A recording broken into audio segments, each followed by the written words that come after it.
سر جو دہشت گرد پکڑے گئے ہیں اڈیالہ میں ان کے بارے میں تھوڑا سا بتا دیجیے۔ پولیس تو ہمیشہ پیچھا کرتی ہے، ذہنی طور پہ تیار کیا ہے، اب تو دماغ میں بیٹھی ہوئی ہے۔ اچھا مروت صاحب، یہ جو گزشتہ روز واقعہ پیش آیا اور آپ کو ملاقات کی اجازت بھی نہیں دی گئی، کہا گیا کہ وہاں سے 3 دہشت گرد پکڑے گئے، افغانستان سے آئے ہیں، نقشے بھی ان کے پاس ہیں، کس قدر تشویشناک ہے؟ ادھر بانی چیئرمین پی ٹی آئی بھی قید ہیں، چودھری پرویز الہی اور دیگر بھی، سیکیورٹی صورتحال کے مطابق کتنا آپ کے لیے چیلنجنگ ہے؟ اور اس حوالے سے کچھ آپ عدالت سے بھی رجوع کریں گے کہ اڈیالہ جیل کے اندر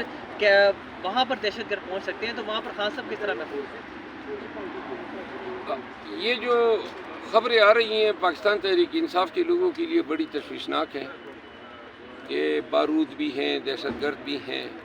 ان کی شناخت بھی ہو گئی، وہ گرفتار بھی ہو گئے، اور گرفتاری کو 48 گھنٹوں سے زیادہ وقت ہو چکا ہے، اور اوورسیز پاکستانیز اور پاکستانی سب مخمصے میں ہیں، ہیجان اور پریشان صورتحال سے دوچار ہیں۔ وہ یہ جاننا چاہتے ہیں کہ آیا ان لوگوں کا ٹارگیٹ خدا نخواستہ کہیں ہمارے لیڈر تو نہیں تھے؟ سی پی او راولپنڈی کو چاہیے تھا کہ جو ابتدائی تفتیش کی ہے، اس تفتیش کے نتیجے میں جو بھی معلومات سامنے آئی ہیں وہ قوم کے ساتھ شیئر کرتے۔ ہم بڑے پریشان ہیں خان صاحب کی سیکیورٹی کے حوالے سے، روز اول سے پریشان ہیں، اور ایسے واقعات جو ہیں ہماری پریشانی میں اور قوم کی پریشانی میں مزید اضافے کا باعث بن رہے ہیں۔ تو لہٰذا ہم توقع رکھتے ہیں کہ اگر کل نہیں تو آج سی پی او راولپنڈی اس حوالے سے پوری قوم کو اعتماد میں لے کے بتائیں کہ ان کا ٹارگیٹ کیا تھا، کس کے پیچھے آئے تھے، کیا دہشت گردی کی کارروائی یہ کرنا چاہتے تھے، کیونکہ یہ تو اب تسلیم کیا جا چکا ہے کہ یہ گرفتار بھی ہو چکے ہیں، ان سے بارود، ان سے ڈیٹونیٹر، ان سے اسلحہ وغیرہ ریکور ہو چکا ہے، تو پوری قوم کی نظر اس پہ ہے۔ اچھا سر، یہ بتائیں کہ جب سے آپ عملی طور پر میدان میں آئے، پارٹی کے لیے کمپینز آپ نے شروع کی تھی، اس کے بعد آج تک کوئی نہ کوئی چیز آپ کے حوالے سے پارٹی کے اندر سے مخالفت، یہ چیزیں شروع ہیں اور آج تک آ رہی ہیں؟ جیسے آپ نے بات کی کہ 2 وکلا اسپیشلی خان صاحب کے پاس گئے، ایک تو یہ بتائیں کہ اس کی بیسک وجہ کیا سمجھتے ہیں کہ یہ ساری چیزیں کیوں ہو رہی ہیں، اور دوسرا یہ کہ جو لوگ اس کے پیچھے ہیں پارٹی کے اندر موجود ہیں، ان سے آپ کی کوئی بات ہوئی ہے اس حوالے سے؟ دیکھیے، میں اپنا کام کرتا ہوں، احتجاج کی ڈیوٹی خان صاحب نے دی ہے، میں احتجاج کنونشنوں کی ڈیوٹی خان صاحب نے دی تھی، میں کنونشن کرتا تھا، اور میں نے کئی دفعہ کوشش کی، یہ جان ہی نہیں چھوڑ رہے ہیں، ہر وقت یہ پیچھے سازش ہے،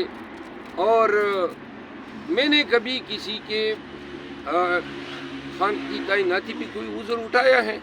یہ خان سے بڑا بننے کی کوشش کر رہے ہیں، خان نے ایک فیصلہ کر دیا ہے، اب خان کو آپ مجبور کر رہے ہیں کہ خان کو یہ اپنے فیصلے چینج کریں،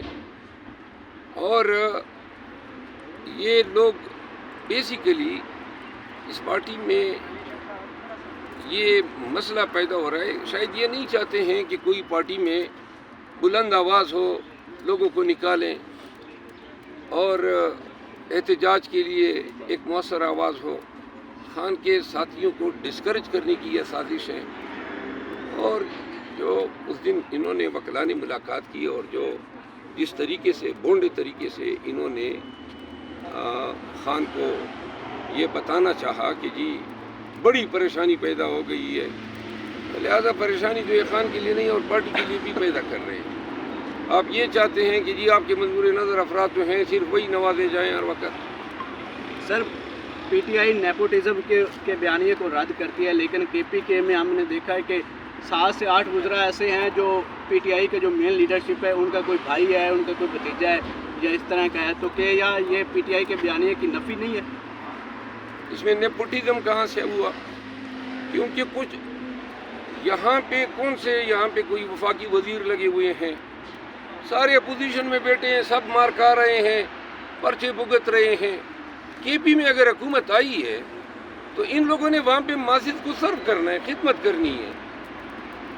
اور ان میں سے بہت سارے الیکٹڈ ایم پی ایز ہیں، اور یہ کوئی عوامی کام کے لیے ہیں، لوگوں کے حل کے ہیں، لوگوں نے ہمیں مینڈیٹ دیا ہے، لوگ کام چاہتے ہیں، تو یہ کام کس طرح ہوں گے؟ کیبنٹ میں لوگ آئیں گے تو ہوں گے، اور یہ لوگ تو پہلے بھی کیبنٹ کا حصہ رہے ہیں، تو لہٰذا یہ خبر مل جاتی ہے فلاں کا بھائی ہے، فلاں کا رشتہ دار ہیں، تو بہت سے ایسے بھی ہیں نا جو کسی کے رشتہ دار نہیں بھی ہیں، میرٹ پر ہوئے ہیں۔